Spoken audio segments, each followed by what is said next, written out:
কোরআন এসেছে জিন্দা মানুষগুলোকে বাঁচানোর জন্য। আল্লামা সৈয়দ রহমতুল্লাহ আলাই গবেষণা করে করে 55টার অধিক নাম ব্যাখ্যা করেছেন। এর ভিতরে আল্লাহ এই জায়গার মধ্যে হুদা দিয়েছেন, হুদা। এরপরে কোন জায়গায় দেখবেন ফুরকান, কোন জায়গায় দেখবেন শেফা, কোন জায়গায় দেখবেন নূর। বলেন না আল্লাহু আকবার। সব সমন্বয়ে একটা মাত্র কিতাবকে বোঝায়, তার নাম আল কোরআন। তার নাম কি? এসেছে দুনিয়ায় আপনাকে বাঁচাতে। কিন্তু আপনি তাকান তো, এদেশে কোন মরা মানুষের সামনে কোরআন প্রচার হয় না। জিন্দা যারা তাদের সামনে। তারপরেও আপনি তাকান, মসজিদের মেম্বার থেকে শুরু করে ওয়াজের মাঠ পর্যন্ত, ইয়া আইয়ুহাল্লাযীনা আমানু লা তাকুলুর রিবা, ওহে ইমানদার দুনিয়ায় খবরদার চক্রবৃদ্ধি হারে সুদ খাবে না। কত মুসলমান আছে 5 ওয়াক্ত নামাজ পড়ে জম্মের খাওয়া খায়। আল্লাহ বলেন আত্তাকুল্লাহ, আমাকে ভয় করো। এই যে তাকওয়ার ব্যাখ্যা এই জায়গায়, আর খ ওয়ার ফা এই ভয়। তাকওয়ার ভয় মানে আল্লাহর নিষিদ্ধ ঘৃণিত কাজ আপনাকে দুনিয়ায় ঘৃণা করে ছেড়ে দিয়ে আসা লাগবে। এটা তো আপন মায়ের সঙ্গে জিনা করার মতো অপরাধ, আল্লাহ তার রাসূলের সঙ্গে যুদ্ধ জিহাদ ঘোষণা করার মতো অপরাধ। এক কথা বলে না কেন? মাথায় টুপি দিয়ে, মুখে দাড়ি নিয়ে, গায়ে পাঞ্জাবি দিয়ে আপনি একাধারে এই কাজ করে যাচ্ছেন। মসজিদে ইমাম সাহেব যদি কোন জুম্মায় এই ওয়াজ করে, শেষে বেচারা চাকরি ধরে টানাটানি। চিন্তা করে দেখেন তো, আপনি একটাবার মিলিয়ে দেখেন তো এই কথাটা। কুআনফুসাকুম ওয়া আহলিকুম নার, আল্লাহ বলেন ইমানদার নিজে জাহান্নামের আগুন থেকে বাঁচো, অধীনস্থ যারা আছে এদেরকে বাঁচাও। অধীনস্থ বলতে কি শুধু পরিবারের লোক? আপনি তো আমার ভাই, আপনি আমার মুসলমান একজন ভাই।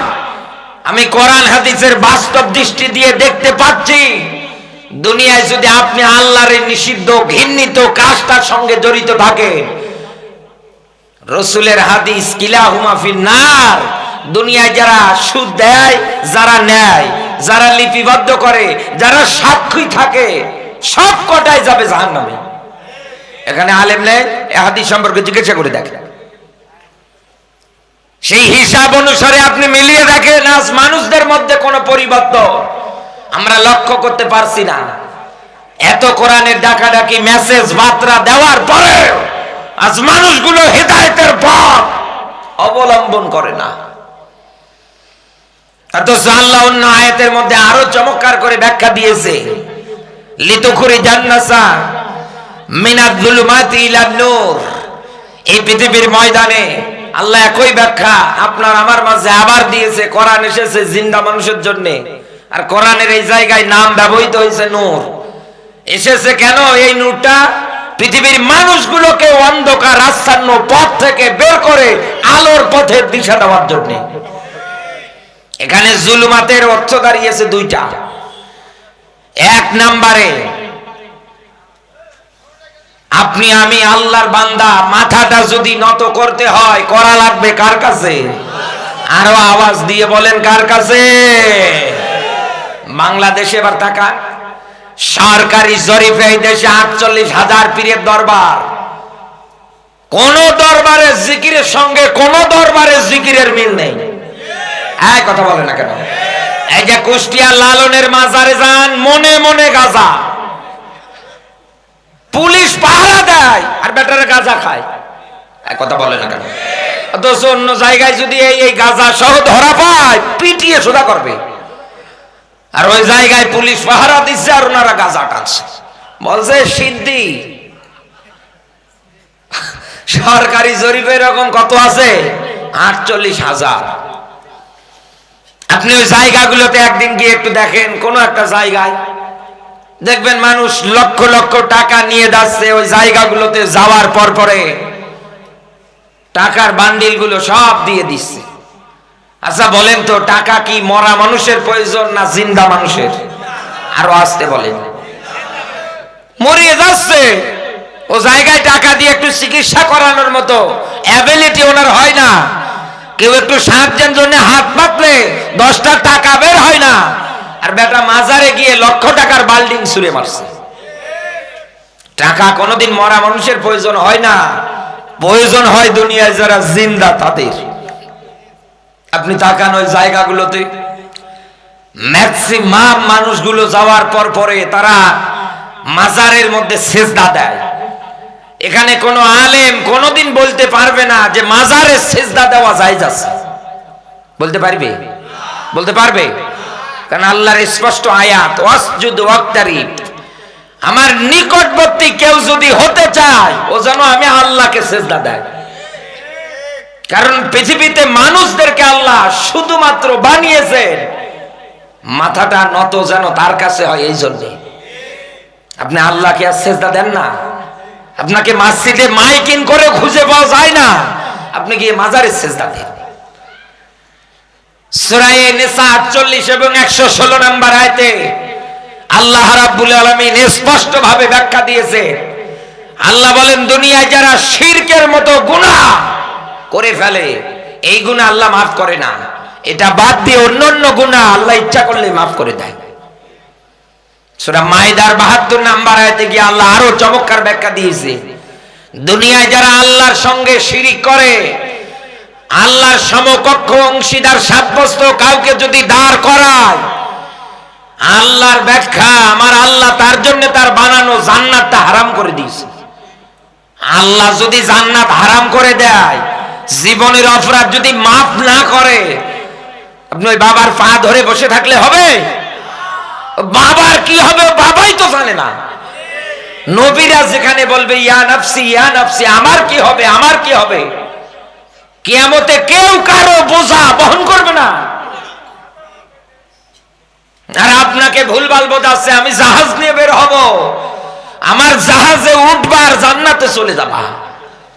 কিয়ামতে ওই পানির গুষ্টি পাবে না মানুষ, ঘামের মধ্যে হাবুডুবু খাবে, জবান দিয়ে একটাই উচ্চারণ হবে ইয়া নাফসি ইয়া নাফসি, আমার কি হবে আমার কি হবে। পিপাসায় কাতর হয়ে মানুষ ডাক দিয়ে বলবে পানি পানি পানি, মহিলাদের পেট চিরে বাচ্চা পর্যন্ত বের হয়ে আসবে। আর উনি ওই জায়গার মধ্যে বোঝাচ্ছে ওনার মুরিদদের, যা কোনো চিন্তা নেই, দরকার পড়লে আমার বাবা যান জাহাজ নিয়ে যাবে।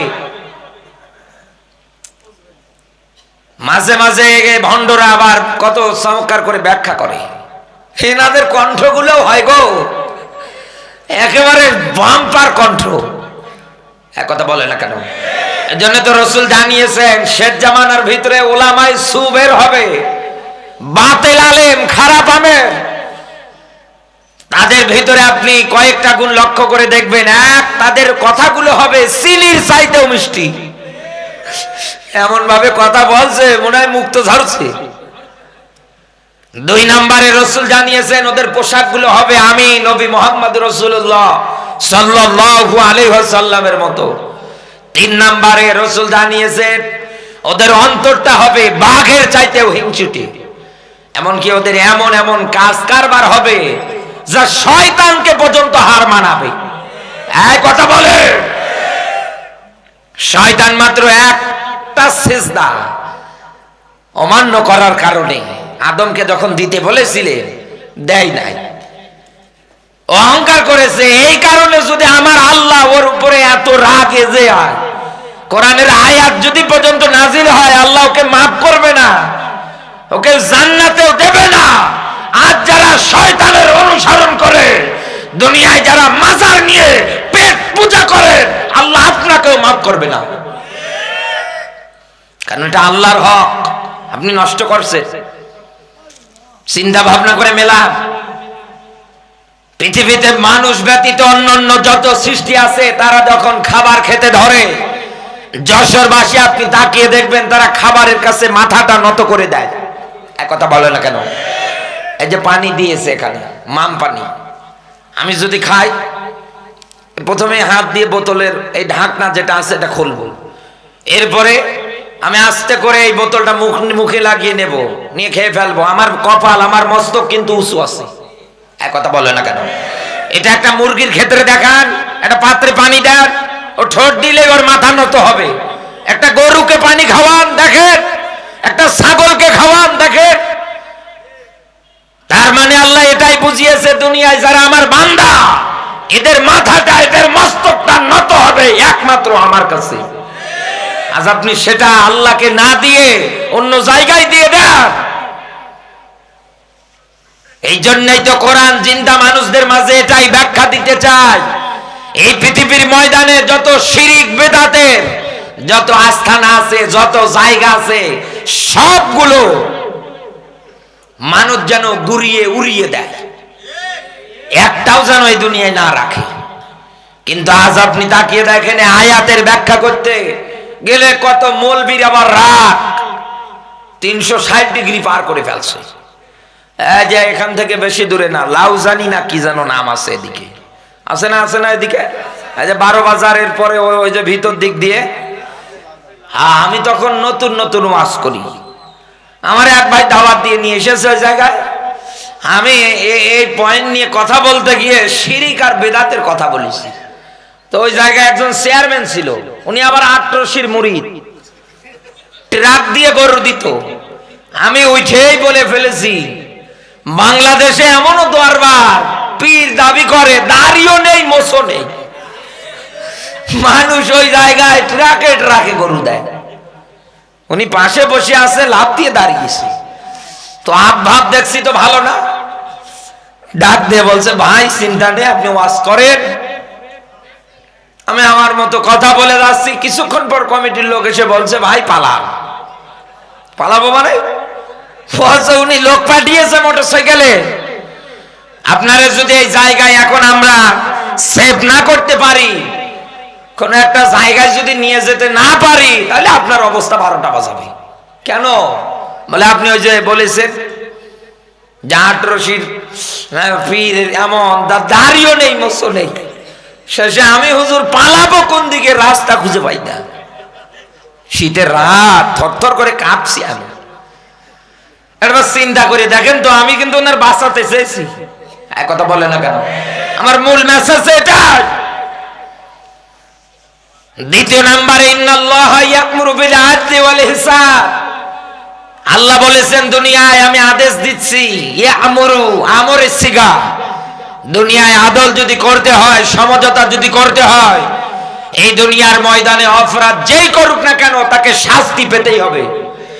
অপরাধ যেই করুক না কেন, সে নিজের দলের লোক হোক, নিজের ভাই হোক, নিজের রক্তীয় সম্পর্কীয় যেই হোক না কেন, তাকে দুনিয়ায় শাস্তি পাওয়াই লাগবে।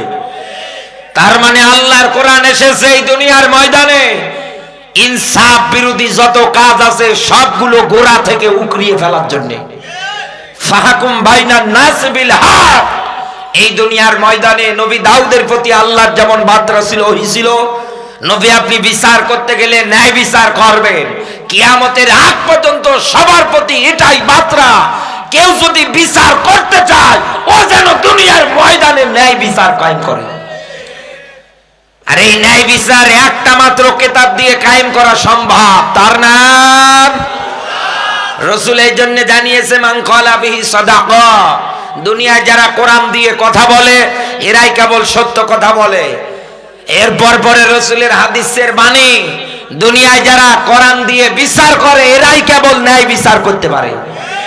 এই ৫৬,০০০ বর্গ মাইলের দেশে মোসফাকা মুজিবরের সংগঠন দিয়ে এতদিনে যারা বিচার করেছে, আপনি তাকিয়ে দেখেন, তাদের বিচারের ক্ষেত্রে 50 বছরের শ্রেষ্ঠতম একজন কোরআনের ফাঁকিকে তারা মিথ্যা মামলা দিয়ে 14 বছর জেল খাটিয়ে দুনিয়ার থেকে বিদায় করেছে।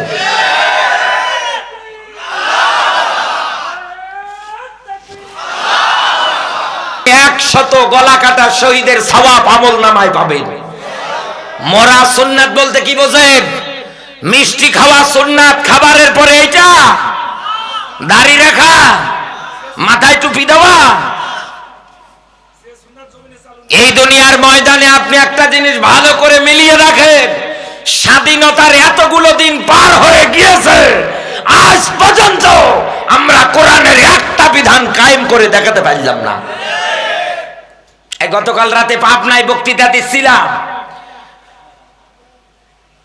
আলোচনার টপিক ছিল ফাকতাউ আইদিয়াহুমা। চোর মহিলা হোক আর পুরুষ হোক, যেই হোক না কেন, যদি ধরা পড়ে সাক্ষ্য প্রমাণের ভিত্তিতে ইসলাম জানিয়েছে ওর হাত কাটা লাগবে। কমিটির লোকজন উঠে দৌড়াচ্ছে। কি ভাই দৌড়ান কেন? বলে বাড়িতে চোর ঢুকেছে। আমি করছি মাইকে চোরের ওয়াজ, আর এদিকে বাড়িতে চোর ঢুকেছে। চিন্তা করে দেখে তো, এই দেশে যদি সৌদি আরবের মতো এই বিধানটা কায়েম হয়, লক্ষ লক্ষ টাকার জিনিস পরে থাকবে রাতের বেলা, কেউ কি নেবে? আমি ওয়াজ করছি আর বাড়িতে চোর ঢোকে, বড় আশ্চর্য বিষয়। এই জন্য আমি আপনাকে এখান থেকে এটাই মেসেজ দিয়ে যেতে চাচ্ছি, মরা সুন্নাত বলতে রসুল যেটা বুঝিয়েছেন সেটাই হচ্ছে কোরআনের শাসন। কারণ রসুল 10 বছর একাধারে কোরআন দিয়ে রাষ্ট্র চালিয়েছিলেন। এক কথা বলে না কেন?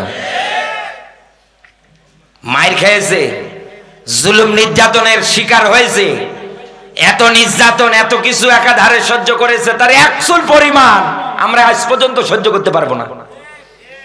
সেজদায় গেলে মরা উঠে নারী ভরিয়ে এনে চাপিয়ে দিত, যে রাস্তায় যেত কাঁটা পুঁতে রাখতো। আজকে আপনি যে রাস্তায় যান, আপনার জন্য লাল বাগিচা বিছিয়ে রাখে, আর রসুল কোরআনের বিধান কায়েমের জন্য ওই সময় যখন ডাক দিয়েছিলেন যে রাস্তায় যেত, ওই সময়ের মানুষগুলো ওই পথটার মধ্যে কাঁটা পর্যন্ত বিছিয়ে বিছিয়ে রাখত। রাসূল যেতেন, তার পায়ের মধ্যে ফুটতো। এগুলো দেখার পরে তারা আনন্দ করত। নবীজি হিজরত করতেছে, আবু জাহেল প্রচার করে দিচ্ছে মুহাম্মদ সাল্লাল্লাহু আলাইহি ওয়াসাল্লামের কল্লা মাথা কেউ যদি কেটে এনে দিতে পারে, আমি তাকে 100 লাল উট পুরস্কার দেব। ওই সময়ের একজন বীর পালোয়ান, নাম তার সুরাকা, পাগল হয়ে গেলেন পুরস্কারের জন্য, রসুলের পিছনে তাড়া করছে, রসুলের কাজ বরাবর যাচ্ছে। যখনই ও সঙ্গে সঙ্গে মরুভূমির বালুর নিচে তলিয়ে তলিয়ে যাচ্ছে, ঘোড়া সহকারী ডাক দিয়ে বলছে, রসুল আমার জন্য দোয়া করেন, আমি চাই না, আমার দরকার নেই পুরস্কারের। রসুল দোয়া করে তো আবার উপরে ওঠে, আবার মনের মধ্যে ওর আকাঙ্ক্ষা জাগে 100 লাল উট কেমনে ছাড়বো, আবার পিছনে তাড়া করে, আবার তলিয়ে যায়। এরকম করতে করতে শেষ পর্যায়ে ও যখন মাটিতেই তলিয়ে যাচ্ছিলেন, রসুলের কাছে কাকুতি মিনতি স্বরে ডাক দিয়ে বলছেন, নবী দোয়া করেন, আমি আর আপনার পিছনে হাঁটবো না। রসুল দোয়া করেছেন, আল্লাহ আবার উপরে উঠিয়ে দিয়েছে। ডাক দিয়ে বলছেন, দুনিয়ার কোন মানুষের আদর্শ এরকম হতে পারে না যে আমি বারবার ভুল করার পরেও, অপরাধ করার পরেও আমাকে এই জায়গায় বিপদ থেকে বাঁচিয়েছে। আপনার হাতটা আপনি বাড়িয়ে দেন, আর আমার হাতটা আপনি আপনার হাতের উপরে রেখে এই মুহূর্তে কালমা পড়ে আমাকে মুসলমান বানিয়ে দেন। এই জন্য তো আল্লাহ কোরআনে আয়াত দিয়েছে, আমা আরসালনাকা ইল্লা রাহমাতাল লিল আলামিন। হে নবী, আপনাকে তো আমি একটা দুইটা জগৎ না, আলামিন বহু বছর যত জগৎ আছে সব জগতের জন্য রহমত করে পাঠিয়েছি। সেই রসুল এত জেল জরিমানা রিমান্ড নির্যাতন জালেম কাফের বেঈমানদের অত্যাচারের টর্চার সহ্য করার পরে কোরআন হাতে নিয়ে বলেছিলেন, খয়রুল কুরুনি করনি, আমার যুগটাই হচ্ছে সর্বশ্রেষ্ঠ যুগ। আপনি এতদিন কথা বলতে পারেন নাই, আমি জানি। এতদিন আপনি এই দাবি, সংসদ তো দূরে থাক, একটা কোরআনের মাঠে পর্যন্ত আপনি বলতে পারেন নাই। এক কথা বলে না কেন? আপনি কোন মিছিলে, কোন সমাবেশে এরকম করে ওপেন ডাক দিতে পারেন নাই যে আগামীতে দেশ চলবে কোরআন দিয়ে, বললেই আপনার 12টা বাজে যেত। তো এখন যেহেতু জালেম সব পালিয়েছে, তাহলে এই বাংলাদেশে আগামীতে কোরআনের রাষ্ট্র গঠনে কার কি সমস্যা জাতি জানতে চায়। জালেম তো আর দেশে নেই, তারপরেও কেন এত চুলকানি, তারপরেও কেন এত এই দুনিয়ার ময়দানে আপনার কথাবার্তা? হিসাব করে মেলান বন্ধু, জালেমের তালিকায় নাম লেখাতে যাবেন না, মারা যাবেন তো কোন আলেম জানাজা পড়ানোর জন্য রাজি হবে না। এইটা মনে রাখবেন। আজ যাদেরকে ধর্ম ব্যবসায়ী বলে গালি দেন, আরে আপনি তো জানেনই না ধর্ম ব্যবসায়ী কাকে বলে। যারা ভোটে রাখে মাথার মধ্যে টুপি যায়, গায়ের মধ্যে পাঞ্জাবি পরে, এক আসরের নামাজ 4 বার করে পড়ে, ওইটাই ধর্ম ব্যবসায়ী। মা মারা গেলে হুজুর লাগে, বাবা মারা গেলে হুজুর লাগে, নিজের বিয়ের সময় হুজুর লাগে, ছেলের বিয়ের সময় হুজুর লাগে। আর উনি গালি দিচ্ছে হুজুররা ধর্ম ব্যবসায়ী, হুজুর সারা চলেন না আর হুজুরের গালি দেন। উতুল্লিম বাদা যালিকা জানেন, দুনিয়ায় যারা আলেমদের গালি দেয়, রাত ব্যবহার করে, একটারও জন্মের ঠিক নেই, সব জারুদের বাচ্চা। এই জন্য আমি আপনাকে আহ্বান করে যাচ্ছি বন্ধু, মেসেজ আকারে বলে গেলাম, এমন কোন কাজ আপনি করবেন না যাতে করে মারা যাওয়ার পরে আপনার লাশটা আবু লাহাবের মতো হিংস্র জন্তু জানোয়ারে ছিঁড়ে ছিঁড়ে না খায়। শেষে দেখবেন আপনি মারা যাওয়ার পরে পড়ে থাকবেন, জানাজা দেওয়ার লোক পাবেন না। যশোরবাসী ভালো করে বুঝবেন, আমি আপনাকে এতক্ষণ যাবত একটাই মাত্র বিষয় সুন্দর করে বোঝানোর জন্য চেষ্টা চালিয়েছি। এই পৃথিবীর ময়দানে আল্লাহ রাব্বুল আলামিন কোরআনে কারীম কোন মরা মানুষের জন্য নাজিল করে দেয় নাই। পৃথিবীতে আল্লাহ কোরআন দিয়েছে জিন্দা মানুষদের জন্য। এই দুনিয়ার ময়দানে জিন্দা মানুষ যেন কোরআনের বাস্তব ব্যাখ্যাগুলো শোনার পর পরে চিন্তা ভাবনা করতে পারে। এবার আসেন আমি আপনাকে ধারাবাহিকভাবে সেই কোরআনের ব্যাখ্যার মধ্যে প্রবেশ করাচ্ছি।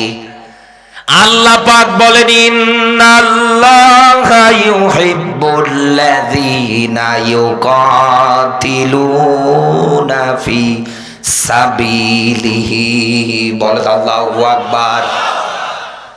সূরা সফ 61 নাম্বার সূরা 28 নাম্বার পারার প্রথম নাম্বার রুকু, এটা পাবেন আপনি 4 নাম্বার আয়াতের ব্যাখ্যায়। ইন্না, নিশ্চয় এই দুনিয়ার ময়দানে যারা বলে যে আমরা আল্লাহর ভালোবাসার নৈকট্য পেতে চাই, যশোরবাসী এই জায়গার মধ্যে আমাদের রাজনৈতিক দিকটা আলাদা হতে পারে, কিন্তু আল্লাহর ভালোবাসার নৈকট্য পাওয়ার ক্ষেত্রে কি আমাদের কোনো দলাদলি আছে? আমাদের কারো কি কোনো মারামারি আছে? কারো কোনো কাটাকাটি হানাহানি আছে? এই বাংলাদেশে 16-17 বছরে যারা আয়না ঘর বানিয়েছে, যারা আলেমদের বিনা কারণে জেলখানায় আটকিয়ে 71-এর মানবতা বিরোধী অপরাধী বানিয়ে দুনিয়ার থেকে ফাঁসির দড়িতে একটার পর একটা দুনিয়ার থেকে বিদায় করে দিয়েছে, এই দেশে যারা আয়না ঘর বানিয়ে ব্যারিস্টার আরমান আজমির মতো নিষ্পাপ মানুষদের 8 বছর গোপন কারাগারের মধ্যে যারা আটকিয়ে রেখেছে, আপনি তাকিয়ে দেখেছেন এতদিনে ওনারা যখন টকশো বা যে কোনো অনুষ্ঠানে টিভি প্রোগ্রামে সামনে চলে আসতো, ওরা প্রায় বলতো আমরা হজ করি, ওমরা করি, যাকাত দেই। কথা বলে না? শামীম ওসমান তো একবারে ডাক দিয়ে বলতো যে আমি এক রাতেই তো 80 রাকাত করে তাহাজ্জুদের নামাজ পড়ি।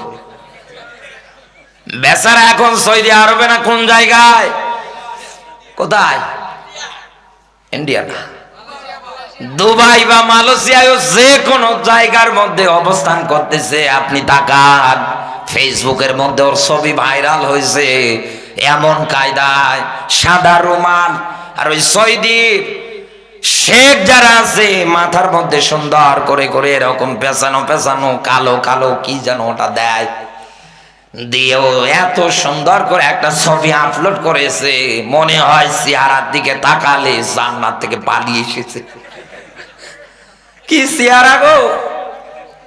নিচে আবার অনেকেই লিখে দিয়েছে কাইফা হালুকা। ও বাংলার মুসলমান যারা আছেন, আমি আপনাকে এখান থেকে এটাই ব্যাখ্যা দিতে চাচ্ছি। এই বাংলাদেশে এতদিন এইরকম স্বৈরাচারের হাত ধরে ধরে যারা মানুষদের উপরে নির্যাতন করেছে, এতদিনে যারা আলেমদেরকে কারাগারের মধ্যে আটকিয়েছে, বিনা কারণে মিথ্যা মামলা দিয়ে 16 বছর, 14 বছর, এমনকি 17 বছর পর্যন্ত লুৎফুজ্জামান বাবরকে আটকিয়ে পর্যন্ত ওরা রেখেছিল। কথা বলে না কেন? এই যে হিসাব করে মেলান, এনারা যখন টিভির যে কোনো চ্যানেলে প্রোগ্রামে টক শোতে আসতো, ওনারা কিন্তু জবান দিয়ে বলতো আমরা হজ করি, উমরা করি, যাকাত দেই, দান করি, সাদকা করি, এই করি। এই জন্যই তো আপনি মিলিয়ে দেখেছেন, মানুষ যখন বঙ্গভবন ঘেরাও করে ফেলেছিল, ওই জায়গা থেকে যায় নামাজ পর্যন্ত মানুষ পেয়েছে। একথা বলে না কেন? তার মানে এরা নামাজও পড়তো। অতীতের ইতিহাসে কাফের যারা আছে তাদের ব্যাখ্যা যেমন এসেছে, নবী আপনি কাফের যারা আছে তাদের কাছে গিয়ে জিজ্ঞাসা করবেন আসমান কে বানিয়েছে, এ জমিন কে বানিয়েছে, তথা সবগুলোর মালিককে। নবী একবারই তাদের জবান থেকে আপনি উত্তর পাবেন আল্লাহ। কে বানিয়েছে? তাহলে এই হিসাব অনুসারে মেলান, ভালোবাসা নৈকট্য পাওয়ার ক্ষেত্রে এরা মানুষ মারে, বিনা কারণে জেলখানায় বন্দি করে, আলেমদের নামে মিথ্যা মামলা দেয়, হাদিস জেলে নিয়ে গিয়ে উলঙ্গ পর্যন্ত করে, রাজনৈতিক প্রতিহিংসার কারণে কত নেতাদেরকে জেলখানায় পর্যন্ত আটকিয়ে রাখলো। তাদের মূল সামারাইজ এত কিছু করার পরেও মিলিয়ে দেখেন, তারা দুনিয়ায় জবান দিয়ে বলে আমার আল্লাহ যেন আমারে ভালোবাসে। এইটাই তো আমি আপনার ভাই বোঝাতে চাই এই জায়গার মধ্যে। কারণ আল্লাহর ভালোবাসা পাওয়ার ক্ষেত্রে আমাদের কোনো দলাদলি, আমাদের কোনো কাটাকাটি, আমাদের কোনো মারামারি হানাহানি কিচ্ছু নেই। দুনিয়া আমরা রাজনৈতিক পেশাটা আলাদা হতে পারি, কিন্তু আল্লাহর ভালোবাসা পাওয়ার ক্ষেত্রে কি ধনী, কি গরিব, কি ফকির, কি মিসকিন, কি ইয়াতীম, একেবারে সর্বোচ্চ পর্যায় পর্যন্ত সবার দাবি একটাই, আল্লাহ আমি তোমাকে ভালোবাসি। আল্লাহ যদি কাউকে ভালোবাসে, আমার আল্লাহ ফেরেশতা মণ্ডলী যারা আছে তাদের মাঝে এলান করে দেয়, ফেরেশতারা আমি আমার এই বান্দাকে ভালোবাসি, তোমরাও ভালোবাসো, আমি ভালোবাসবো, তোমরা ভালোবাসবে। এতটুকুনে তো বান্দার হক আদায় হয় না। আমার যত সৃষ্টিকুল আছে সবাইকে বলে দাও তারাও যেন আমার এই বান্দারে ভালোবাসে। কিন্তু এই দুনিয়ায় আল্লাহ কোরআনে কারিমের মধ্যে ভালোবাসা পাওয়ার ক্ষেত্রে যে মেসেজ, যে বার্তাটা দিয়েছে, সেই হিসাব তালাশ করলে কোরআনের আয়াত অনুযায়ী জীবনে আপনি এবার খুঁজে দেখেন কত মানুষ আল্লাহর এই ভালোবাসা থেকে ছিটকে দূরে সরে আছে। আল্লাহ বলেন উদখুলু ফিস সিলমি কাফা, এই দুনিয়ার ময়দানে ইসলাম যদি মানতে হয়, ইসলামে যদি আসতে হয়, পরিপূর্ণভাবে আসা লাগবে। কথা বলে না কেন? এ হুকুম কার? এ অর্ডার কার? এখন তো প্রচন্ড ঠান্ডা প্রায় জেলাগুলোর মধ্যে, আপনাদের এলাকার মধ্যেও ঠান্ডা। আপনি বাড়ি যাবেন আলোচনা শেষে, মোনাজাত যখন শেষ হয়ে যাবে আপনি বাড়ি যাবেন, যাওয়ার পর পরে আপনি তাকাবেন আপনার স্ত্রী আপনার বেড, আপনার বিছানা, শোয়ার জন্য যে জায়গার মধ্যে ব্যবস্থা করেছে, তাকিয়ে দেখবেন চার কোণায় এইরকম একটা কম্বল, নতুবা এরকম একটা লেপ, নতুবা এরকম একটা কাঁথা, যেটাকে বলা হয় আমার এলাকার ভাষা অনুসারে সুন্দর করে আপনার জন্য বিছানার মধ্যে বিছিয়ে রেখেছে। এখন আপনি বাড়ি চলে গেছেন, যাওয়ার পর পরে তাকিয়ে দেখছেন এই যে কাঁথা, এই যে কম্বল, এই যে লেপ, চিন্তা ভাবনা করছেন আমি শুধু হাঁটু অবধি পর্যন্ত লেপ কম্বলের ভিতরে প্রবেশ করে বসিয়ে থাকবো, আমার এই হাঁটু থেকে পায়ের গোড়ালি পর্যন্ত ভিতরে থাকবে, আর বাদ বাকি যা আছে সব বাইরে থাকবে কম্বলের লেপের কাতার। আপনার মনের মধ্যে চিন্তা যে এতটুকুন থেকে যদি আমার এতটুকুন গরম হয়ে যায়, তথা হাঁটু থেকে শুরু করে পায়ের গোড়ালি পর্যন্ত এতটুকুন যদি গরম হয়ে যায়, এই গরম আবহাওয়া বের হওয়ার পর পরে মাথা অবধি পর্যন্ত গরম হয়ে যাবে। আসলে কি আপনার এই চিন্তা ভাবনার বাস্তবে কি তাই হবে? আরো জোরে বলেন। সম্ভব না। আপনি যদি বাড়িতে যাওয়ার পর পরে ঠান্ডা থেকে বাঁচতে চান, তাহলে আপনাকে নিজের এই যে বডিটা পুরোটাই আপনাকে কাঁথা লেপ কম্বলের ভিতরে প্রবেশ করে দেওয়া লাগবে। এরপরে আপনি ওই জায়গার মধ্যে নড়াচড়া বন্ধ করে যখন থাকবেন, দেখবেন আপনি ওই জায়গার মধ্যে একটু আরাম আরাম অনুভব করবেন। এরপরে গরম গরম অনুভব হবে। ঠান্ডা জনিত যত রোগ আছে তখন আর আপনার এই শীতের দিনে হবে না। তার মানে এখান থেকে এটাই পরিষ্কার, এটাই ক্লিয়ার, দুনিয়ার ময়দানে ঠান্ডা থেকে কেউ যদি বাঁচতে চায় শুধু লেপ কম্বল হাঁটু অবধি পর্যন্ত দিলে হবে না, একেবারে মাথা থেকে শুরু করে পায়ের আঙ্গুল পর্যন্ত পুরোটাই ঢেকে দেওয়া লাগবে। ঠিক তেমনি এই সমাজের মধ্যে যদি আপনি জিনা ব্যভিচারের হাত থেকে বাঁচতে চান, সুদ থেকে বাঁচতে চান, এই দুনিয়ার ময়দানে আল্লাহর নিষিদ্ধ কাজগুলোকে যদি আপনি একাধারে বিদায় করে দিতে চান, জান্নাতের রাস্তা যদি আপনি পেতে চান, ইসলামে আসা লাগবে আপনাকে দুনিয়ায় পরিপূর্ণভাবে। আজ আপনি আংশিক মানেন আর আংশিক মানেন না, এইটাই তো সমস্যা আমাদের। সুবিধাবাদ আর জিন্দাবাদ, যেগুলো মানলে পরে বেতন ভাতা টাকা পয়সা হাদিয়ার কোনো অভাব হবে না, আপনি ওইগুলোই মেনে যান। আর যেইগুলো মানলে পরে নিজামীদের মতো ফাঁসির দড়িতে যাওয়া লাগবে, এইগুলো বললেই আপনার কাছে রাজনীতি মনে হয়। আপনি কেমন মুসলমান? মুসলিম শব্দের শাব্দিক অর্থই তো আত্মসমর্পণকারী, স্যালেন্ডারকারী। আপনি তো মানতে পারেন না, আপনি তো আত্মসমর্পণ স্যালেন্ডারই করতে পারেন না। বিসমিল্লাহর বা থেকে শুরু করে সূরা নাসের সিন পর্যন্ত যত কথা কোরআনে আল্লাহ দিয়েছে সব আপনাকে মেনে নেওয়া লাগবে, কিন্তু আপনি তো পারেন না। আপনার রাগ হয়, আপনার মন খারাপ হয়। এই জন্য বাস্তবতায় আমাদের অবস্থা দাঁড়িয়েছে এইরকম। এক বাড়ির মধ্যে ইসলাম নামে এক যুবক ছিল, কাজ করত। ওই বাড়িওয়ালার একটা মেয়ে ছিল, ওর নাম ছিল শান্তি। ইসলাম আর শান্তির মাঝে ভালোবাসা তৈরি হয়ে গিয়েছে। যেহেতু ইসলাম কর্মচারী, শান্তির বাবার বাড়ির মধ্যে কাজ করত টাকা পয়সার বিনিময়ে। এই কথাটা কেমন করে যেন শান্তির বাবার কান অব্দি পর্যন্ত মানুষ পৌঁছিয়ে দিয়েছে। ডাক দিয়ে বলছে, দেখেন আপনার বাড়ির কর্মচারী আপনার মেয়ের সঙ্গে লাইন মারে, এরা কি আজও আপনি বাড়িতে রাখবেন? মনের ভিতরে রাগ নিয়ে আসার পর পরে আশা পিটন পিটিয়ে বলছে, তোর যা কিছু আছে সবগুলো নিয়ে জায়গা থেকে বের হয়ে যা। তোর এত বড় সাহস! যশোর রেলওয়ে স্টেশনে মার খাওয়ার পরে বসে বসে চিন্তা করে যে শান্তির জন্য মার খেয়েছি, ওই শান্তি কেউ রাখবো না। ও তো নিজের মোবাইল নেই, আরেকজনের কাছে মোবাইল চেয়েছে। ডাক দিয়ে বলছে, ভাই মোবাইল ফোনটা একটু দেন, একটু কথা বলবো বাড়িতে।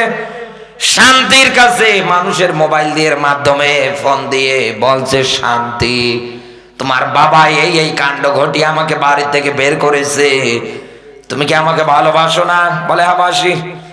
তুমি না বলেছিলে হাতে হাত রেখে আমি তোমার আর তুমি আমার, তাহলে এখন তুমি কেন বাড়িতে? তাড়াতাড়ি যশোরে আসো, চিত্রা এক্সপ্রেস আসবে, দুইজন এটাতে উঠে একেবারে ঢাকা অব্দি পর্যন্ত পৌঁছে যাব। যে কোনো গার্মেন্টসে যে কোনো জায়গায় খেটে খেয়ে দিন পার করব। মে চিন্তা করছে, কথাও তো দিয়েছি ভালো, যেহেতু আমি বাসি একা ওকে ছাড়বো না। শেষে শান্তি বাড়ি থেকে যশোর রেল স্টেশনে আসার পর পরে দুইজনে পালিয়ে যায়। এদিকে ওর বাবা কাজ থেকে বাড়ি আসার পরে ডাকছে, মা শান্তি, মা শান্তি। শান্তি তো তাল বাসাও খুঁজে পাওয়া যায় না। এলাকার লোকজন অব্দি পর্যন্ত কথা গড়িয়ে গিয়েছে, দেখো মুখের বাড়ির মধ্যে শান্তি নামে যে মেয়েটা থাকতো নেই, কোথায়? বলো তো পালিয়েছি। কার সাথে পালালো? একজনের কাছে জিজ্ঞাসা করছে, ভাই আমার মেয়েটাকে কি দেখেছো কোনো জায়গায় যেতে? বলছে, আমার মনের মধ্যে একটা প্রশ্ন খেলছে, তোমার বাড়ির মধ্যে যে ইসলাম নামে একজন যুবক ছিল ও কোথায়? বলে, ওকে তো আমি পিটিয়ে বিদায় করলাম। লোকটা ডাক দিয়ে বলছে, বেটা ইসলাম পিটিয়ে তুমি শান্তির তালাশ করো, তোমার কি জানা নেই ইসলাম যেখানে শান্তি সেখানে। এই বাংলাদেশে আপনি মিলিয়ে দেখেন কত নেতারা এখন পিটিয়ে ইসলাম আবার জালেমদের মতো বিদায় করার ধান্দা করছে। মাইক হাতে নিয়ে বলছে আমরা শান্তি প্রতিষ্ঠা করব, এই করব, ওই করব। আরে ভাই, আপনার কর্ণ কহর পর্যন্ত কি একটা বারও পৌঁছায় না? পৃথিবীতে আল্লাহর কোরআন ব্যতীত, ইসলামী নিয়ম নীতি ব্যতীত কোন মানব রচিত বিধানে কেউ কোনোদিন শান্তি প্রতিষ্ঠা করতে পারবে না। আপনাকে বোঝাবে কি এই কথাটা? আরে সঠিক কথাটা বলতে গেলে আপনার কাছে তো রাজাকার হয়ে যায়, আপনার কাছে ধর্ম ব্যবসায়ী হয়ে যায়। উম্মতের আলেমরা ব্যর্থ হয়ে যাচ্ছে এই বাস্তবই জিনিস সহজ কথা বোঝাতে গিয়ে। এই জন্যই তো আমার আল্লাহ রাব্বুল আলামিন তার ভালোবাসা নৈকট্য পাওয়ার ক্ষেত্রে একটা শব্দ দিয়েছেন। কারণ আল্লাহ জানে অনেক মানুষ এই শব্দটা শোনার পর পরে দুনিয়ায় নাক ছিটকায়, অনেক মানুষ মানতে চায় না। এই জন্যই তো তিনি ডাক দিয়ে বলেছেন ইউকাতিলুনা ফি সাবিলি, এই দুনিয়ার ময়দানে আমার পথে লড়াই সংগ্রাম করা লাগবে। এ কথা কার? আরো জোরে বলেন। এবার বাস্তবতা এই জায়গায় মেলান। মাথার মধ্যে টুপি আছে, মুখের মধ্যে দাড়ি আছে, গায়ের মধ্যে লম্বা জুব্বা পরে আছে। ফজরের আজান যখন হবে আপনি তাকিয়ে দেখবেন নামাজ আদায় করার জন্য মসজিদে যাবে। শীতের দিন ঠান্ডার মধ্যে থর থর থর থর করে কাঁপছে। এরপরে উনি নামাজ আদায় করলেন, বাড়িতে আসলেন, সুন্দর করে কোরআনে কারিম খুলে খুলে তেলাওয়াত করলেন। এরপরে জীবিকার তাগিদে কিছু হালকা নাস্তা করার পরে বাইরে চলে গেলেন। ঠিক যখন দুপুর বেলা 1টার দিকে মসজিদের মাইকে আল্লাহর নাম ঘোষণা করা হয়, আল্লাহর বান্দা সব কাজ ফালিয়ে বাড়ি এসেছে। হাতে মাত্র 1.5 ঘন্টা সময়, আল্লাহর বান্দার হাতে মাত্র আধা ঘন্টা সময়। আধা ঘন্টা সময়ের মধ্যে গোসল করেছে, সুন্দর সুগন্ধি ব্যবহার করে আবার মসজিদের মধ্যে গিয়েছে জোহরের নামাজ আদায় করার জন্য। এরপর পরে বিকেল বেলা আসরের আজান হয়, আসরের নামাজ আদায় করার জন্য যাচ্ছে। এরপরে মাগরিবে, এরপরে এশায়। আপনি তাকিয়ে দেখেন এই রকম করে একাধারে চলতেইছে। এই লোকটার কাছে গিয়ে আপনি জিজ্ঞাসা করবেন, ভাই আপনি আজান হওয়া মাত্র ওই কাজ কারবার যা কিছু আছে সব কিছু ফালিয়ে কেন নামাজের দিকে যান? উনি একবারে ডাক দিয়ে বলবে, আমার আল্লাহ এটা আমার উপরে ফরজ করে দিয়েছে। এই যে রমজান মাস আসবে আর 1 মাস পরে আমাদের মাঝে 16-17 ঘন্টা আমরা না খেয়ে একাধারে পার করে দেব। ও যশোরের মুসলমানেরা, জিজ্ঞাসা যদি করা হয় আপনাকে কেন আপনি 16-17 ঘন্টা না খেয়ে পার করেন, বলবেন আল্লাহ এটা আমার উপরে ফরজ করেছে। আপনি সম্পদশালী মানুষ, আপনার টাকা পয়সাগুলো আপনি গরিব অসহায় মানুষ যারা আছে তাদের কাছে আপনি বিলিয়ে দিচ্ছেন। এবার আপনাকে যখন জিজ্ঞাসা করা হবে আপনি বলবেন যাকাত বিধান আল্লাহ আমার উপরে ফরজ করেছি। এরপরে আপনি হজ করার মতো অ্যাবিলিটি রাখেন, জীবনে একবার কাবা ঘর জিয়ারত করা ফরজ, আপনি এইটা আদায় করলে ফেললেন। তাহলে এই লোকটার কাছে নামাজ পড়া যেমন ফরজ, রোজা রাখা যেমন ফরজ, হজ করা যেমন ফরজ, যাকাত দেওয়া যেমন ফরজ, আল্লাহর ভালোবাসা নৈকট্য পাওয়ার ক্ষেত্রে এই দুনিয়ার ময়দানে আল্লাহর পথে লড়াই সংগ্রাম আন্দোলন জিহাদ করাও ফরজ। আপনি এ কথা বলেন, সঙ্গে সঙ্গে আপনাকে ডাক দিয়ে বলবে মৌলবীরা বেশি বোঝে। এক কথা বলে না কেন? এই তো রাজনীতি শুরু করে। অথচ আল্লাহর কোরআন আমি হাতে নিয়ে বলছি, কোরআনের আয়াত আমার চোখের সামনে নাড়া দিচ্ছে, আল্লাযীনা আমানু ইউকাতিলুনা ফি সাবিলিল্লাহ। আল্লাযী অতঃপর যারা এই দুনিয়ার ময়দানে বলে আমানু আমরা ঈমান এনেছি, আল্লাহ বলেন ওর দায়িত্ব ওর কর্তব্য এই দুনিয়ায় ও লড়াই করে সংগ্রাম করে কার পথে? আরো জোরে বলেন। এখন হয়তো অনেক মানুষের মনের মধ্যে প্রশ্ন খেলবে, ঈমানদার যারা আছে তারা কেন আল্লাহর পথে লড়াই করবে? আমি আবারও বলছি আপনাকে, এক দুনিয়ার ময়দানে আল্লাহর ভালোবাসা পেতে চাইলে লড়াই সংগ্রাম হবে কার রাস্তায়? আরো জোরে বলেন। এটা করতে গেলে দুইটা জিনিসের দরকার, জান আর মাল। এখন আপনার প্রশ্ন, আমি কেন করব? যে আল্লাহ এটা ফরজ করেছে তাই। এবার মনের মধ্যে ঘটকা লাগতে পারে, আল্লাহ এত বড় একটা বিষয় নামাজ রোজার মতো আমার উপরে ফরজ করে দিল, অথচ আমি এতদিন জানলামই না, অথচ আমি এতদিন এইটার জন্য কোনো দিন কোনো জায়গার মধ্যে একটু চেষ্টা পর্যন্ত করলাম না। তাহলে হুজুরের আয়াত অনুসারে, কোরআনের ব্যাখ্যা বিশ্লেষণ অনুসারে হুজুর যা বলছে এই অনুসারে তো আমি পরিপূর্ণ ইসলাম মানতে পারি না। আমি তো আংশিক মানি, আর আংশিক মানি না আব্দুল্লাহ ইবনে উবাইয়ের মতো। এক কথা বলে না কেন? রসুলের পিছনে নামাজ পড়েছে, রমজান মাস আসলে রসুলের সামনে বসে বসে ইফতারি পর্যন্ত করেছে। বাস্তবতায় মিলান, এই লোকটা যখন মারা গেল যেমন তেমন না, মুনাফিকের সর্দার হয়ে মারা গিয়েছে।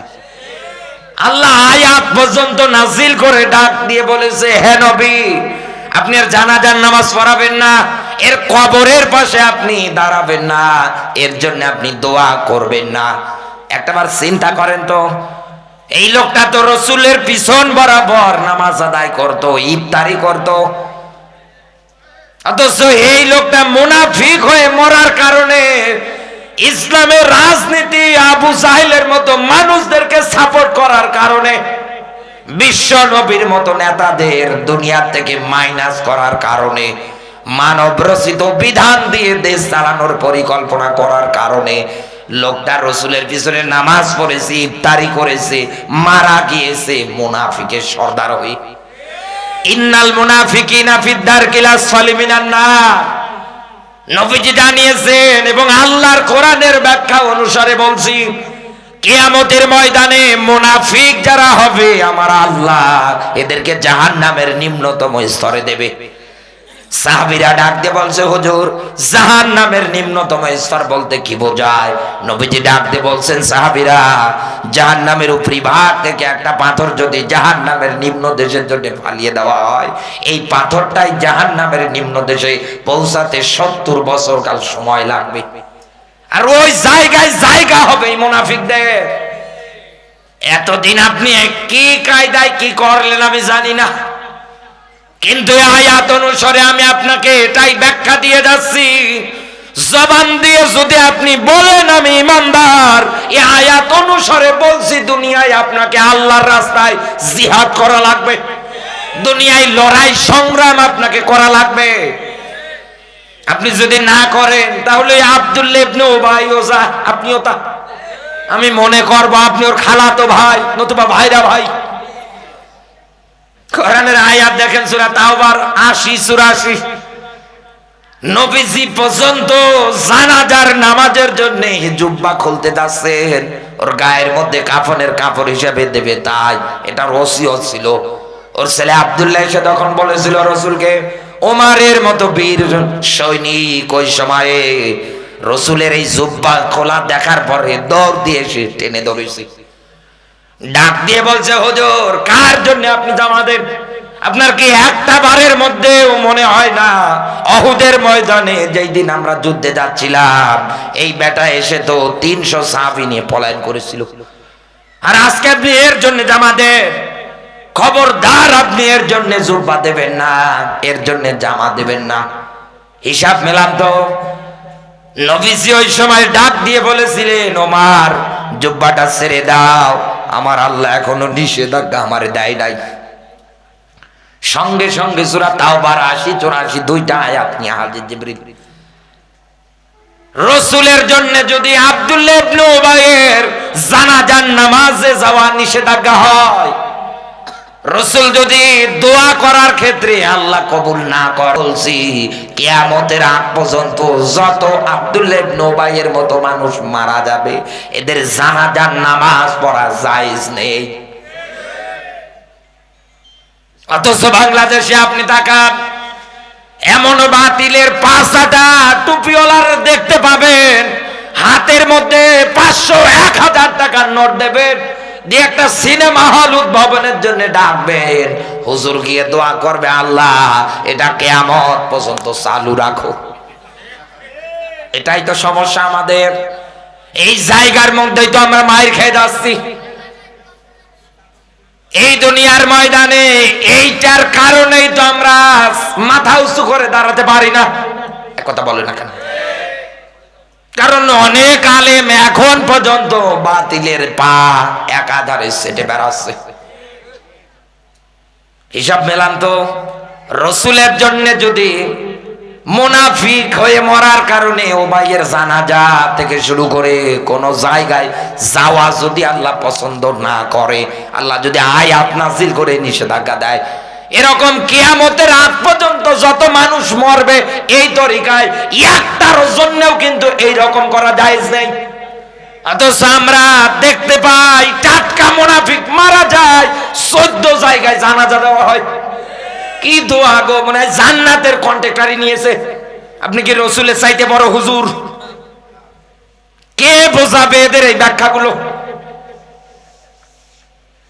যেহেতু আমি আপনাকে লড়াই সংগ্রামের কথা তুলেছি এই জায়গায়, ইউকাতিলুনা ফি সাবিলিহি, এই ব্যাখ্যা যেহেতু আমি আপনাকে দিয়েছি এবং দলিলও দিয়েছি ইমানদার হিসাবে, এটা আল্লাহ আপনার উপরে ফরজ করেছে। আপনি যদি অস্বীকার করেন আব্দুল্লাহ ইবনে উবাই হয়ে মরবেন। তাহলে এখন আমরা এই দুনিয়ার ময়দানে কেন লড়াই আর সংগ্রাম করব, এইটাই জানার দরকার। আল্লাহ পাক বলেন ওয়া লাকুম লা তুকাতিলুনা ফি সাবিলিল্লাহ, কি হলো তোমাদের, তোমরা লড়াই করো না, সংগ্রাম করো না।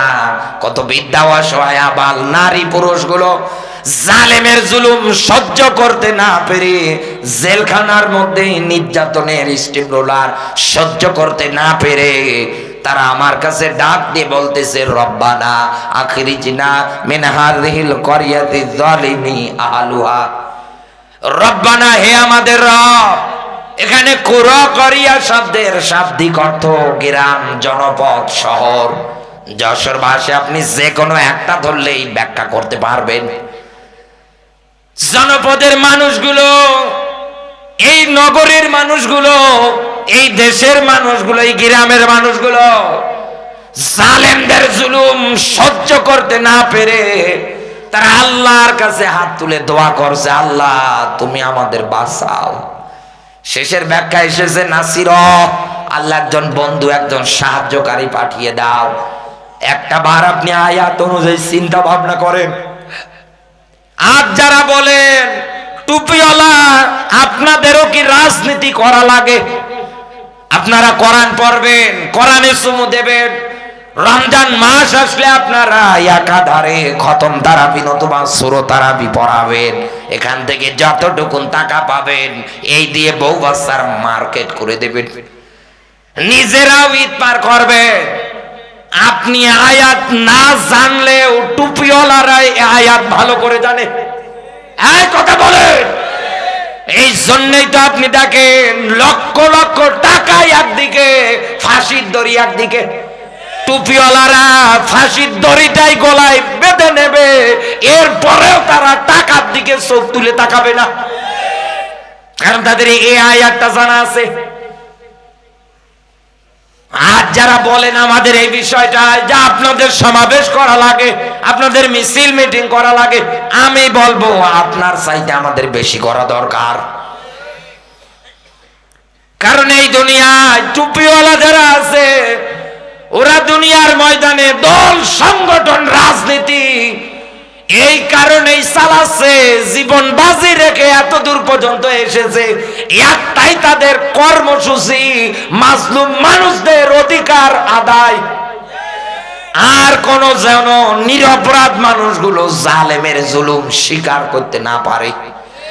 আপনি দেখেছেন কিন্তু এই স্বৈরাচার যখন একাধারে দায়িত্ব পালন করেছিল, রান্ডা বাচ্চা বুরান্ডি হিসাবে যত জায়গার মধ্যে যেই ছিল, এমনকি এই এলাকা পর্যন্ত ওদের দাপটে ঠেলায় একটা হক কথা পর্যন্ত কোরআন হাদিস থেকে বলা যেত না।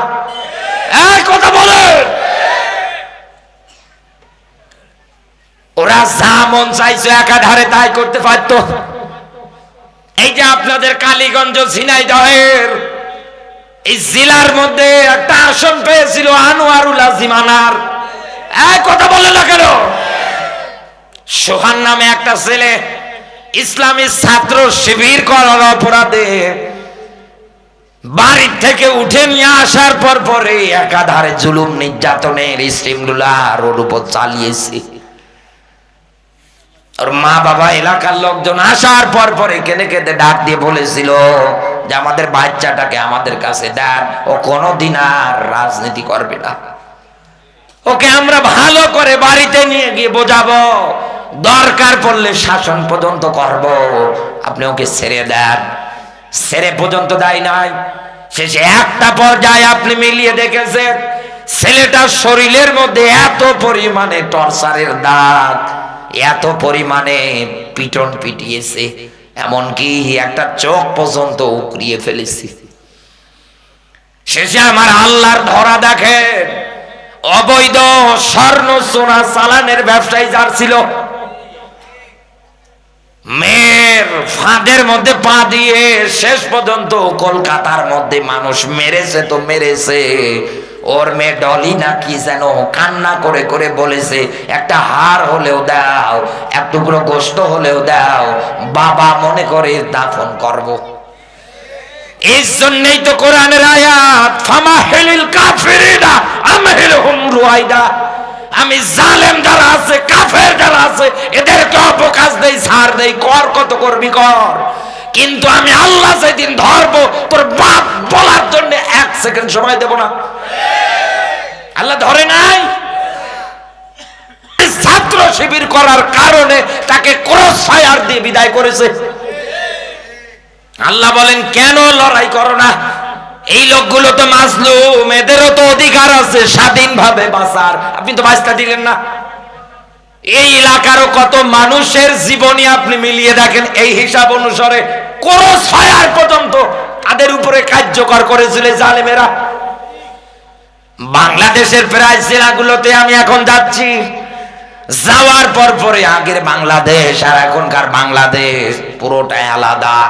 কত মানুষ এরকম সভাপতির আসনে, এই যে সেদিন ঝিনাইদহে পেয়েছিলাম শৈলকুপায়, 1.5 ঘন্টা 2 ঘন্টা কথা বলেছি, ওঠে বসেছিল আল্লাহর বান্দা, ওয়াজ শেষে ডাক দিয়ে বলছে, ভাই আমার জন্য একটু দোয়া করবেন, আমার আল্লাহ আমার জীবনটা ভিক্ষা দিয়েছে আমাকে। ডাক দিয়ে বললাম কেন? বলছে ভাই শুধু ইসলামী আন্দোলন করার কারণে আমি 4বার ক্রস ফায়ারের মধ্যে পড়েছিলাম। আপনি টের পাচ্ছেন? এই অবস্থায় তো আমি বাড়ি পর্যন্ত থাকতে পারতাম না। ওনার বউ বাচ্চা ছিল, মা বাবা ছিল, সবাই কিন্তু সন্তানের জন্য ডুকরে ডুকরে কান্না করেছে। এই কয়েক বছরে আমি কত জায়গার মধ্যে পলিয়ে পলিয়ে বেরিয়েছি। আপনার মন চাইলে আপনি একাধারে বাড়ির মধ্যে বউ বাচ্চা নিয়ে আনন্দ ফুর্তি করতে পারেন, আরে এই লোকগুলো কেন পারবে না? আইন তো সবার জন্য সমান, কথা বলে না কেন? আপনি আপনার মন মতো দল করবেন, মন মতো ফ্লাইওভার, রাস্তার টাকা, ব্রিজের টাকা বাবার মনে করে খাবেন, আর এগুলো বলতে গেলেই দোষ, এগুলো বলতে গেলেই আমি আপনার শত্রু হয়ে যাই। কোন কারণে আপনি আমার শত্রু বলেন বলেন তো? কোন কারণে আপনি আমার বিরুদ্ধে কথা বলেন বলেন তো? আমি তো আয়াতের ব্যাখ্যা পরে বলছি। আল্লাহ তো আমার উপরে লড়াই সংগ্রামটা নামাজ রোজার মতো ফরজ করেছে। আমি যদি না বলি, আর আমি এই দুনিয়ায় যদি আমার যতটুকুন শক্তি, যতটুকুন মেধা, যতটুকুন যোগ্যতা, এই অনুসারে যদি মাজলুমদের অধিকার আদায়ের জন্য কাজ না করি, কিয়ামতে তো আল্লাহ আমাকে ধরবে। একটা মানুষও বাঁচার মতো কায়দায় থাকবেন না। আল্লাহ পাক বলেন, ইন্নাহু লাযিকরুল লাকা ওয়া লিকাওমিকা ওয়া সাওফা তুসআলুন।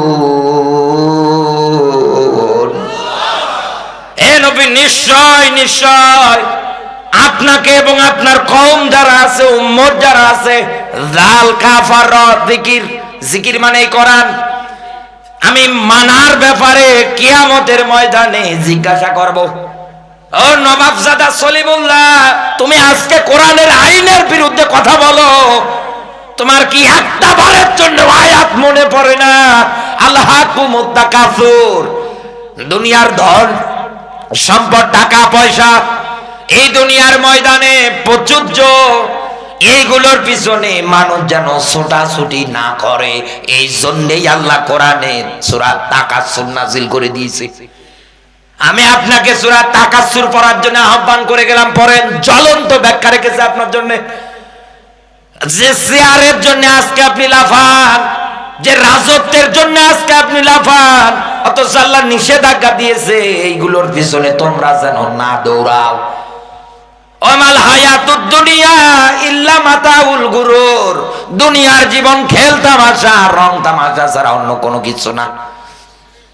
ইয়া আইয়ুহাল ইনসান মা গররাকা বিরাব্বিকাল কারীম, আল্লাহ বলেন হে মানুষ সকল, কিসের ধোঁকায় তোমরা পড়ে গেলে?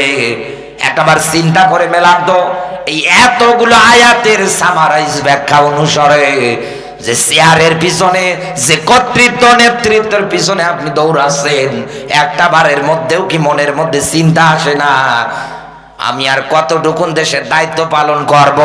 এই জন্য চেয়ার পাওয়ার জন্য কত মানুষ মারতে হয়, আমি মারার জন্য রেডি আছি, কোনো অসুবিধা নেই আমার। একটা বারের জন্যও কি আপনার মনের মধ্যে চিন্তা আসে না এতদিনে আমি এই পর্যন্ত পরিকল্পনা করে আসলাম, এটা কার্যকর করব?